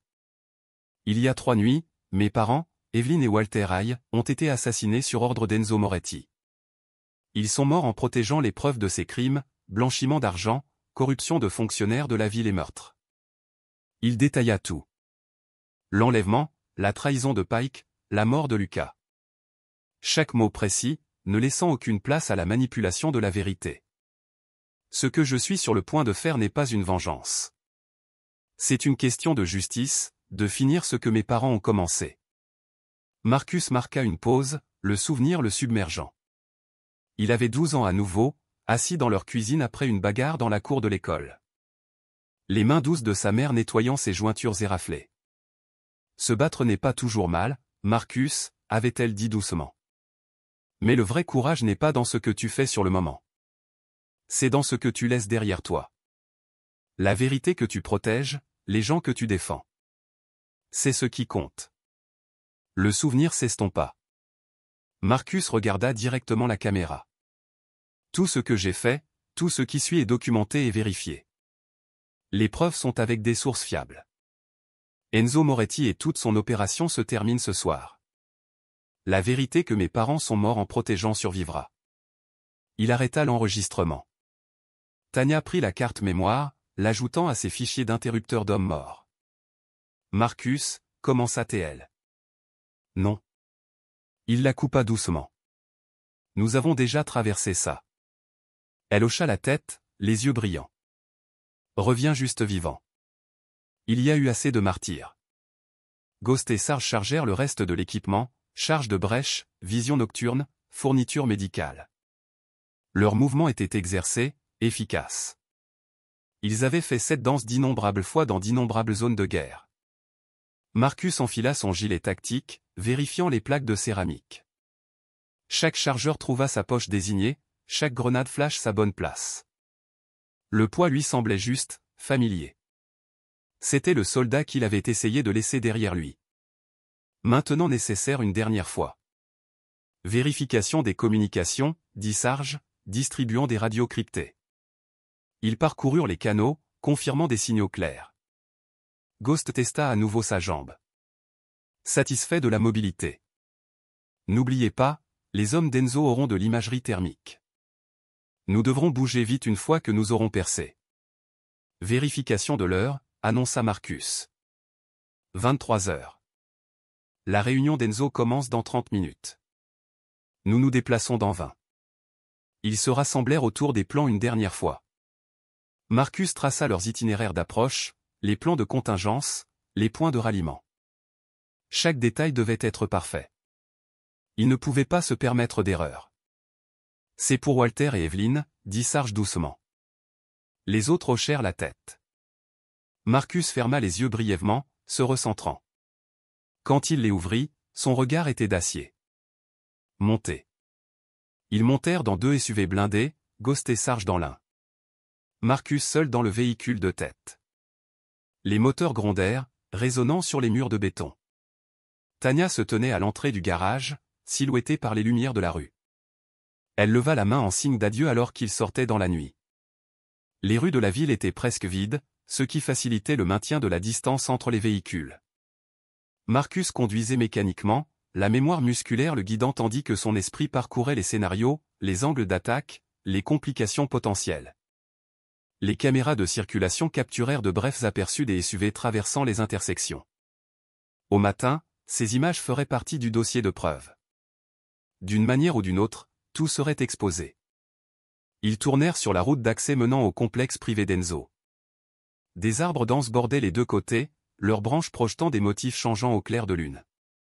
Devant, les lumières de sécurité marquaient leur cible comme un phare. Marcus vérifia sa montre. 7 minutes avant qu'ils ne franchissent le périmètre. Dans ses rétroviseurs, il vit les phares de Ghost et Sarge, stables et inébranlables. Le poids de son arme pressait son flanc, froid et certain. Le clair de lune scintilla sur les canons des armes et l'équipement tactique alors qu'ils faisaient leur dernière préparation. La nuit semblait retenir son souffle, attendant. Le convoi éteignit ses phares à un demi-mile du domaine d'Enzo. Marcus guida son SUV en utilisant la vision nocturne. Le monde teinté de vert devant montrait des gardes armés patrouillant la clôture du périmètre. Il appuya sur sa radio. Exécuté. La voix de Ghost crépita en retour. Reçu. Je coupe le courant maintenant. Les lumières du domaine s'éteignirent par section. Les systèmes de sécurité tombèrent en panne alors que leur générateur de secours tombait mystérieusement en panne. À travers son télescope, Marcus observa la confusion se propager parmi les gardes. Ils levèrent leurs armes, balayant l'obscurité. En mouvement vers le point alpha, murmura Marcus. Il sortit de son véhicule, ses bottes silencieuses sur l'herbe mouillée. La tour de garde devant abritait 2 hommes, tous 2 concentrés vers l'extérieur. Marcus leva son fusil silencieux et pressa la gâchette 2 fois. Les gardes tombèrent sans bruit. Tour dégagée. Sarge. Périmètre électronique désactivé. Tu as 4 minutes avant que leur protocole ne s'active. Marcus se déplaça comme une ombre le long de la clôture. 3 autres gardes approchèrent, parlant rapidement dans leur radio. Il attendit qu'ils se regroupent, puis tira. Des tirs précis, pas de munitions gaspillées. Ils s'effondrèrent en plein mouvement. La voix de Ghost devint urgente sur les communications. Véhicule approchant de la porte principale. On dirait la voiture de Pike. Laissez-le passer, ordonna Marcus. Nous le voulons à l'intérieur pour ça. La porte s'ouvrit automatiquement. Le travail de Sarge avec le système de sécurité. La berline de Pike roula. Le détective ignorant qu'il était observé à travers plusieurs télescopes. Marcus atteignit le muret. Début de l'effraction. Ghost. Balaie l'ouest. Sarge. Maintient la surveillance sur les voies d'évacuation potentielles. Il plaça des charges creuses aux points faibles structurels. Les petites explosions étaient à peine plus fortes que des claquements de mains, mais elles ouvrirent des trous nets dans le mur du périmètre. Marcus se glissa à travers. Armes levées. Le jardin au-delà abritait d'autres gardes, des entrepreneurs militaires privés en tenue tactique. Ils se déplaçaient avec une discipline professionnelle, sécurisant les secteurs. Marcus en compta 8, tous avec imagerie thermique. Élimination des thermiques, Radio Ghost. Son premier tir brisa les lunettes de vision nocturne d'un garde. Les autres se tournèrent vers le son, s'exposant. Marcus et Ghost tirèrent simultanément.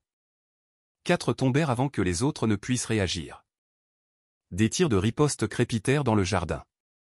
Des balles s'enfoncèrent dans les arbres et la pierre alors que Marcus roulait entre les couvertures. Il perçut un mouvement à sa gauche. Un entrepreneur essayant de flanquer. 2 tirs à la poitrine le firent tomber. Caméras internes accédées, rapporta Sarge. Diffusion en direct à Tanya maintenant. Elle la diffuse au serveur des médias. Marcus se dirigea vers la maison principale. Plus de gardes émergèrent des portes latérales, mais ils étaient silhouettés contre les lumières intérieures. Des cibles faciles. Son fusil silencieux toussa régulièrement, chaque coup trouvant sa cible. Contact à droite. Cria Ghost. Des coups de feu éclatèrent depuis l'approche ouest. Marcus entendit Ghost grogner de douleur. Touché au bras. Je vais bien. Replie-toi. Pas le temps. Ghost le coupa. Continue d'avancer. Je m'occupe de ce secteur. Marcus atteignit l'entrée de service de la maison. La porte était en acier renforcé, mais pas les charnières. 3 tirs précis la firent tomber vers l'intérieur. Il enjamba la porte tombée dans une cuisine. 2 gardes du corps se précipitèrent. Des mitraillettes levées. Marcus tira le premier à la gorge. Le second tira une rafale qui brisa les portes des armoires avant que le tir de riposte de Marcus ne l'atteigne au visage. Pike se dirige à l'étage, appela Sarge. On dirait qu'il prévient Enzo. Bien. Marcus rechargea en douceur. Qu'il se regroupe. Il traversa la maison avec une efficacité entraînée. Chaque pièce fut fouillée méthodiquement. Les coins vérifiés, les angles couverts, aucun espace laissé sans surveillance. Des corps marquaient sa progression. Un garde apparut au coin avec un fusil de chasse. Marcus lui tira 2 fois dans la poitrine, puis perçut un mouvement derrière lui. Un autre entrepreneur levant un fusil. Marcus se jeta sur le côté alors que des balles déchiraient le papier peint. Il roula, se releva en tirant. L'entrepreneur chancela mais resta debout jusqu'à ce que Marcus lui mette une 3e balle dans l'œil. 15 cibles éliminées, rapporta Marcus. Statut. Côté ouest sécurisé, dit Ghost, respirant lourdement. Les bras sont traversés de part en part. Toujours fonctionnel. Les caméras externes ne montrent aucun renfort entrant, ajouta Sarge. Tanya confirme que le flux est en direct. Les principaux réseaux le reprennent. Marcus gravit les escaliers principaux, enjambant 2 autres gardes qu'il avait abattus. Du sang tachait la moquette coûteuse. Devant, il entendit la voix de Pike, urgente et effrayée. Ils sont à l'intérieur. Nous devons, un coup de feu le coupa. Marcus bougea plus vite. L'étage supérieur abritait les bureaux privés d'Enzo. Marcus franchit 2 antichambres, trouvant 3 autres gardes morts. Pike avait été occupé à éliminer les témoins. Approche de la position finale, radio Marcus. Ghost, scelle la sortie est. Sarge, maintient la surveillance sur les voies d'évacuation potentielles. Il tourna le dernier coin. Une lourde porte en bois se tenait fermée devant. Le bureau d'Enzo. 2 autres corps gisaient devant. Des blessures d'exécution à la tête. L'œuvre de Pike éliminant les détails gênants. Marcus vérifia son chargeur. Plein. Il roula ses épaules, relâchant les muscles tendus par le combat. À travers la porte, il entendit Pike et Enzo se disputer. Tu as promis que ça ne pouvait pas arriver. cria Enzo. Tu as dit qu'il était maîtrisé. Tais-toi et laisse-moi réfléchir. Répliqua Pike. Nous avons encore des options. Marcus se tint devant la porte, arme prête. Tout avait mené à ce moment. Le meurtre de ses parents, la corruption, les trahisons. Derrière cette porte attendaient les hommes responsables de tout cela. Il prit une inspiration. Ça se termine maintenant. Marcus défonça la porte avec une force explosive, le bois éclata autour des charnières renforcées. Le lourd panneau s'écrasa vers l'intérieur alors qu'il roulait à travers l'ouverture, son arme balayant la pièce. Des boiseries en acajou riches tapissaient les murs, les lumières de la ville scintillant à travers les fenêtres du sol au plafond derrière un bureau énorme. Enzo Moretti se tenait calmement derrière, les mains jointes devant lui comme un PDG lors d'une réunion de conseil. Le détective Pike le flanquait, son arme de service déjà tirée, mais tenue lâchement à son côté. Aucun des deux hommes ne montra de surprise face à l'intrusion. Entrée dramatique, dit Enzo, sa voix cultivée ne portant qu'un léger intérêt. Bien que je n'ai rien attendu de moins d'un homme de votre milieu, il fit un geste vers la destruction autour d'eux. Toute cette violence est pourquoi? Vous ne pouvez pas tuer le système, monsieur Hay. Couper une tête, deux autres repoussent. Marcus se leva lentement, gardant son fusil braqué sur Pike. Je ne suis pas ici pour tuer le système. Il tendit la main dans son gilet tactique, en sortant une petite clé USB. Le cylindre métallique capta la faible lumière alors qu'il la jeta sur le bureau d'Enzo. Je suis ici pour l'exposer. Les yeux d'Enzo se plissèrent sur l'appareil. Avant qu'il ne puisse répondre, Marcus appuya sur un bouton de sa radio. Les énormes écrans qui tapissaient les murs du bureau s'animèrent soudainement. Le contenu du registre remplit chaque moniteur. Numéro de compte, enregistrement de transfert, transactions immobilières, tous liés à Moretti Holdings. À côté des données financières accablantes, la confession enregistrée de Lucas Joie avec des détails macabres. Vous avez forcé mes parents à regarder pendant que vous les assassiniez, dit Marcus, sa voix mortellement calme. Maintenant, le monde entier va regarder votre empire s'effondrer. Les jointures de Pike blanchirent sur la poignée de son arme. Cela ne change rien. Votre parole contre, une nouvelle fenêtre apparut sur les écrans. Des informations en direct. Le propre visage de Pike le regarda en retour, à côté de titres sur la corruption policière et le crime organisé. Des relevés bancaires montraient des années de pot de vin. Son dossier personnel, sa connexion à de multiples meurtres non résolus, tout. Tania dit bonjour, ajouta Marcus. Elle a été très occupée ce soir. La couleur quitta le visage de Pike alors qu'il réalisait l'ampleur de son exposition. Son arme vacilla, l'incertitude remplaçant son masque professionnel. Tout ce qu'il avait construit, toute sa manipulation prudente du système, mis à nu à la télévision nationale. La paume d'Enzo claqua finalement. Avec une vitesse surprenante pour son âge, il se jeta vers le tiroir de son bureau. Marcus était déjà en mouvement alors que la main d'Enzo émergeait avec un pistolet chromé. Le fusil aboya une fois, faisant tomber l'arme dans un jet de sang et de bois brisé. Mais Enzo était engagé maintenant. Il franchit le bureau avec une agilité inattendue, enfonçant son épaule dans la poitrine de Marcus. Ils s'écrasèrent ensemble contre une bibliothèque, des volumes reliés en cuir pleuvant autour d'eux. Le fusil de Marcus tomba en s'entrechoquant alors qu'il se battait. Enzo luttait avec la force désespérée d'un animal acculé. Il enfonça un genou dans les côtes de Marcus, puis sortit une lame cachée qui brillait dans la lumière artificielle. Marcus se tordit à peine alors qu'elle lui fendait la gorge.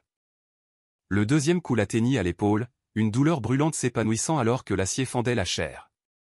Pike resta figé, son arme à moitié levée, incapable d'obtenir un tir clair alors que les deux hommes luttaient.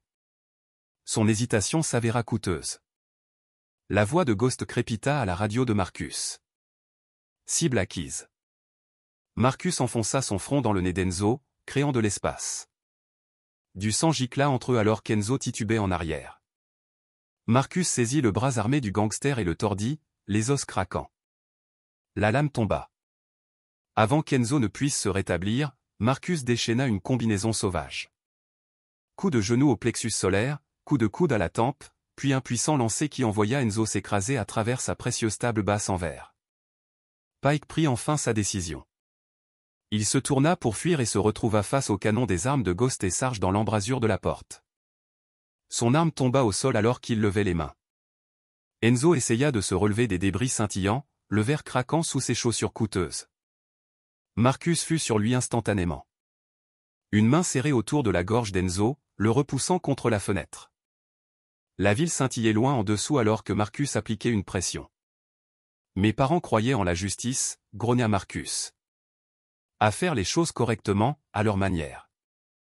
Sa prise se resserra alors qu'Enzo griffait faiblement son bras. Heureusement pour toi, j'ai fait la promesse d'honorer cette croyance. Il relâcha juste assez de pression pour éviter l'inconscience. Enzo s'affaissa, haletant alors que Marcus lui passait brutalement les menottes derrière le dos. Des sirènes hurlèrent au loin, se rapprochant. Équipe d'intervention du FBI en approche, rapporta Sarge depuis sa position.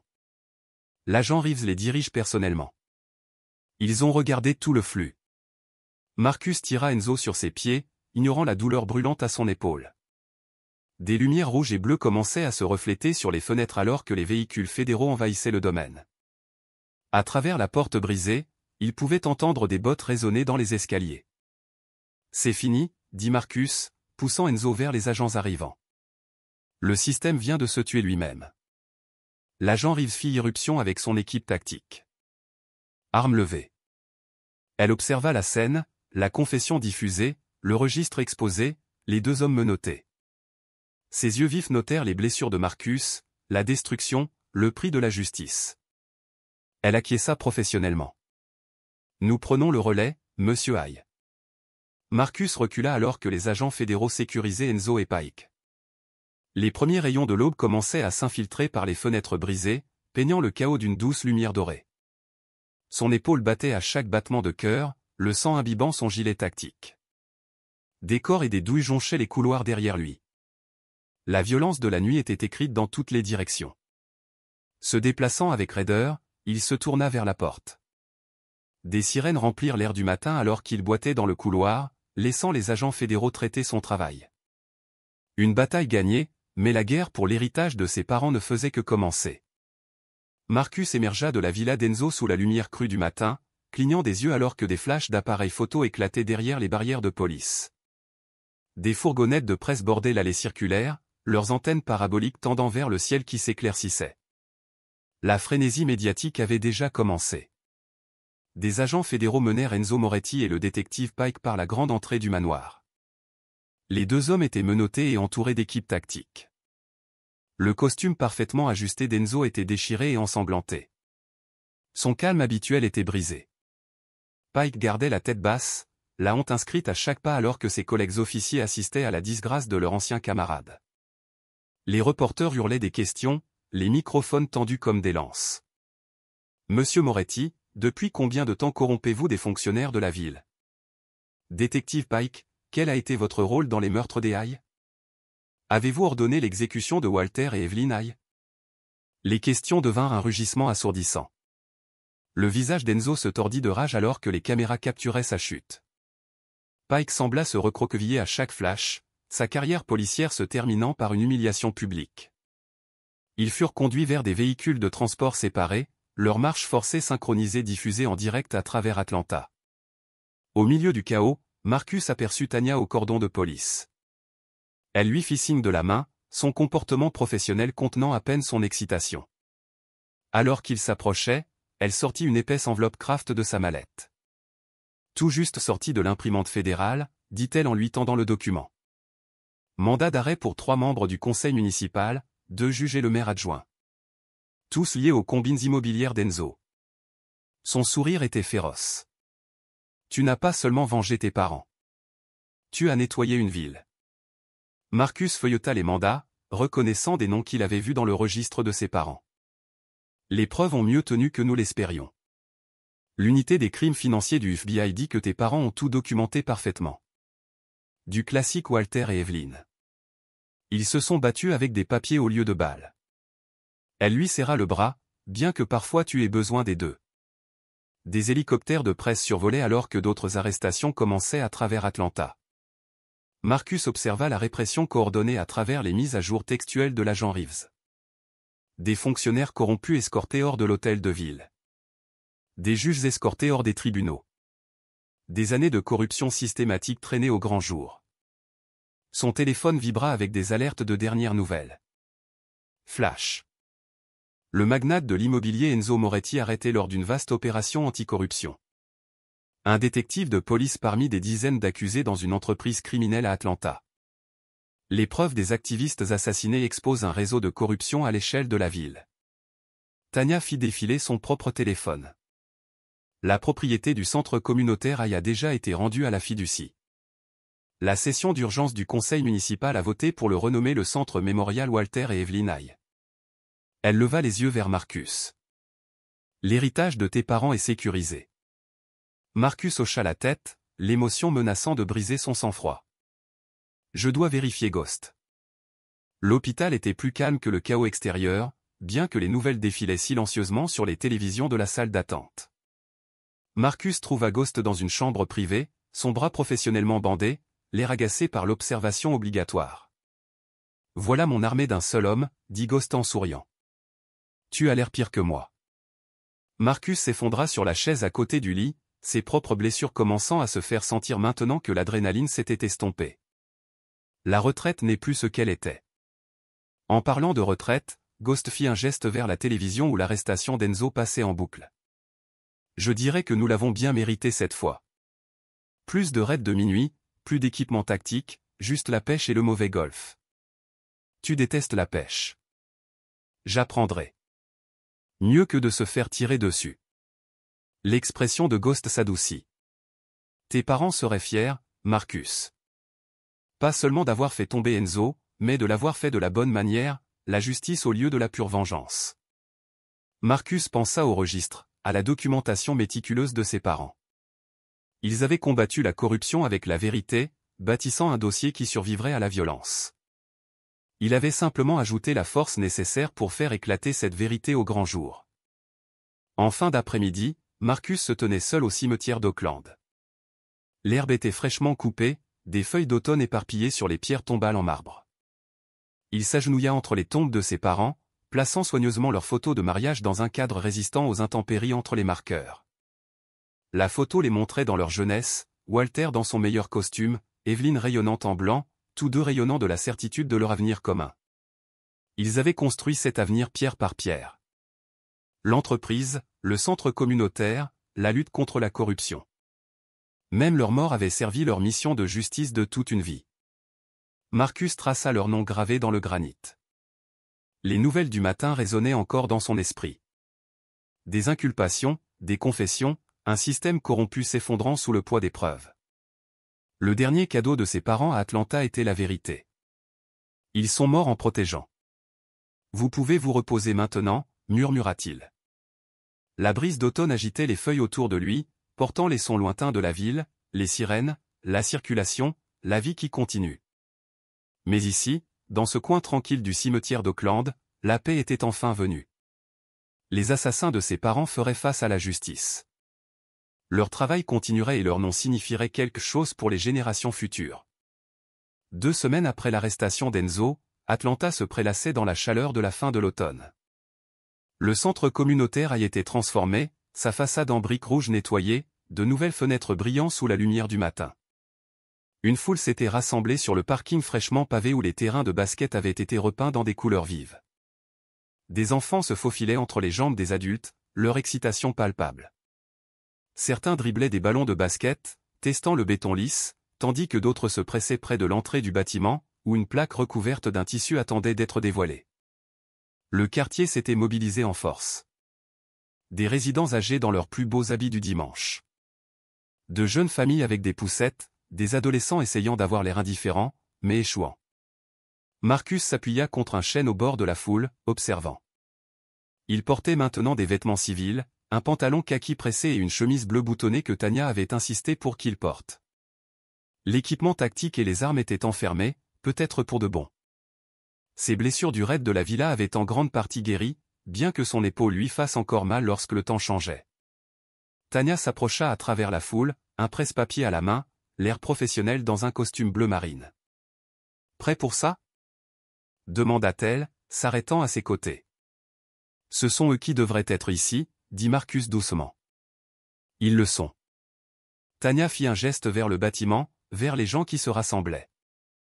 Regarde autour de toi. Tout ici existe grâce à eux. Elle avait raison.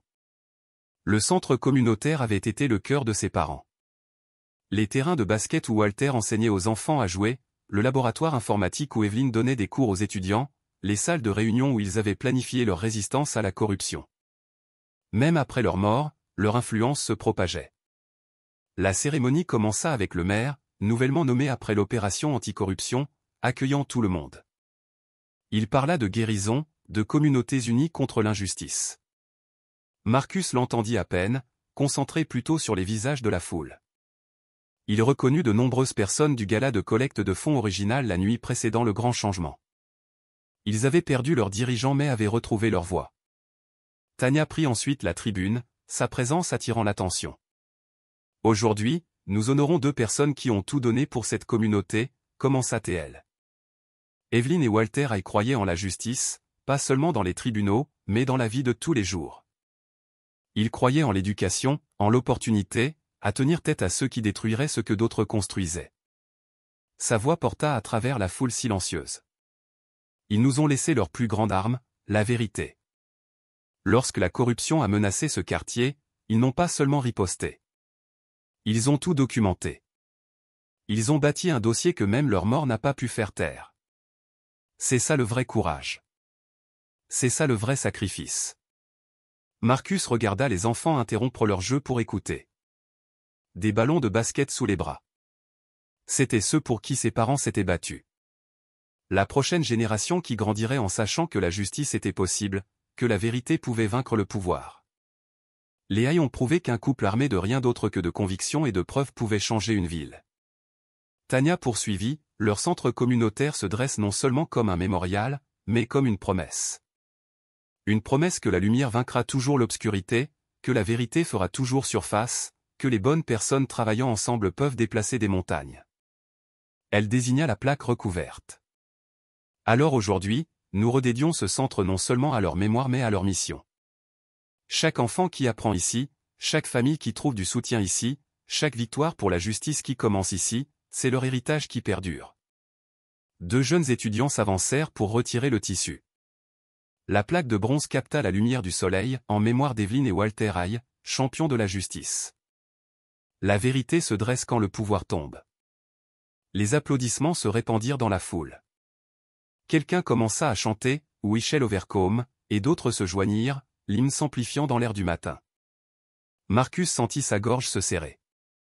Après la cérémonie, alors que les gens affluaient à l'intérieur pour des rafraîchissements, la présidente du conseil d'administration du centre s'approcha de Marcus. « Nous aimerions vous offrir un poste, dit-elle. Chef de la sécurité. Cet endroit aura besoin de protection. » Marcus secoua la tête, souriant légèrement. Cette fois, ils sont en sécurité parce que la vérité est connue. La meilleure sécurité, ce ne sont pas les gardes. C'est la transparence. C'est la communauté. C'est ce que mes parents avaient compris. L'après-midi s'étira. La célébration devint plus détendue. Les enfants retournèrent à leur match de basket. Les familles étendirent des couvertures de pique-nique sur l'herbe. Le centre communautaire bourdonnait de vie, exactement comme ses parents l'avaient toujours voulu. Finalement, la foule s'éclaircit. Marcus se retrouva seul sur les marches avant, regardant le soleil s'incliner vers le soir.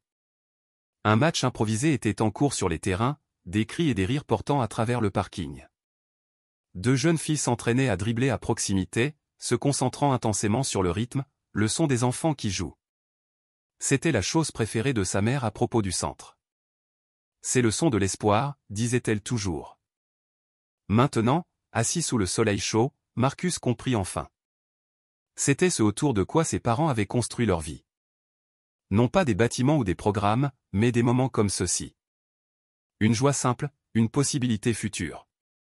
Il sourit. Vraiment sourit. Pour la première fois depuis leur mort, la paix s'installa sur lui comme la lumière de l'après-midi. Ils ont essayé d'enterrer leur nom, mais tout ce qu'ils ont fait, c'est planter leur héritage.